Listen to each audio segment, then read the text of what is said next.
Today we'll be reading about investigating matter. Be sure to pay attention as there will be a quiz at the very end.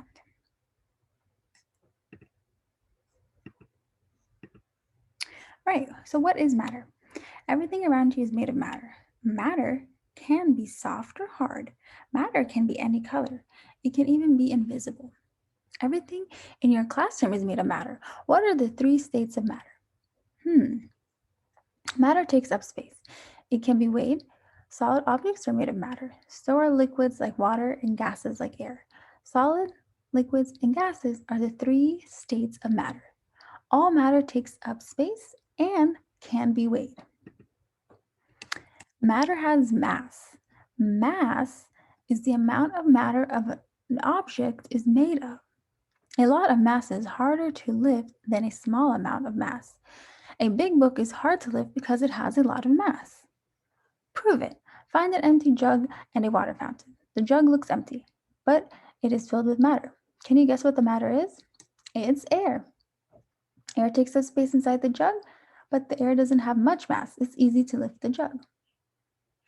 So air doesn't have much mass. A jug filled with air is easy to lift. Fill the jug with water. The space inside the jug is the same as above, but it is much harder to lift the jug now. That's because the matter inside of it has more mass.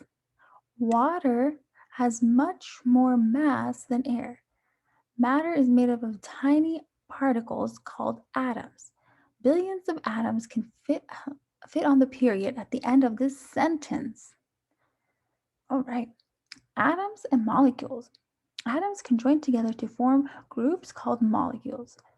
Molecules are bigger than atoms, but billions of molecules would still fit on a period. Molecules are always moving.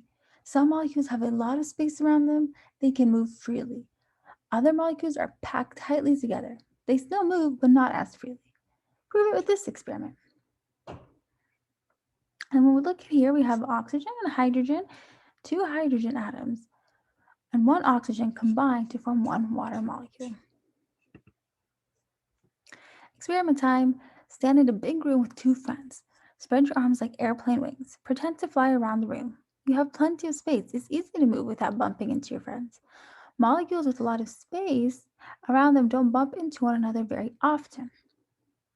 As you can see, these kids are pretending to be molecules that have a lot of space around them. They can move without bumping into one another. Now, put your arms at your sides. Stand as close to your friends as you can without touching.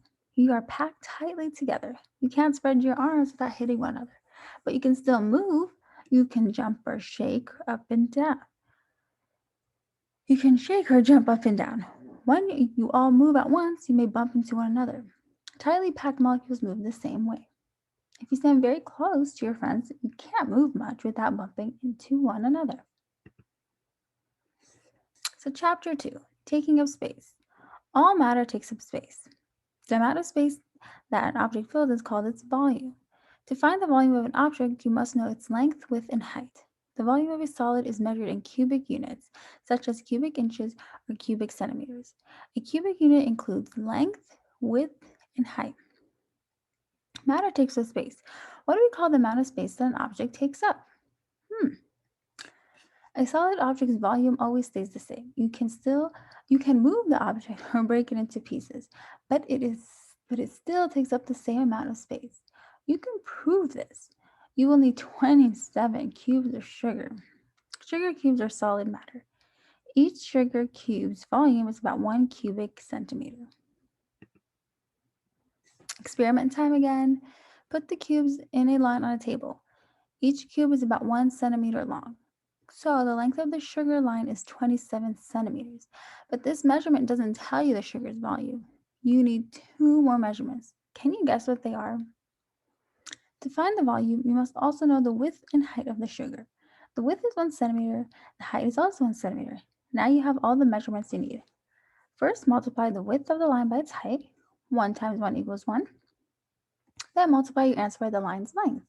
1 times 27 equals 27. So the volume of the long, narrow sugar is 27 cubic centimeters. Next, stack the sugar cubes. Put 3 cubes in each stack. You'll have 9 stacks. Push the stacks together to make a giant sugar cube. The giant cube is 3 centimeters long, 3 centimeters high, and 3 centimeters long. Does it take up the same amount of space as the long, narrow sugar line? Find the giant cube's volume and see. So, what we do is multiply the width of the cube by its height. 3 times 3 equals 9. Then multiply your answer by the cube's length. 9 times 3 equals 27. The volume of the giant cube is 27 cubic centimeters. The volume of the giant cube is exactly the same as the volume of the sugar line.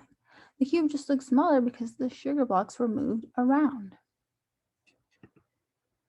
Okay, I'm going to stop here for now and I'll read these in our next session. Be sure to look out for the quiz for chapters 1 and 2. Thank you guys.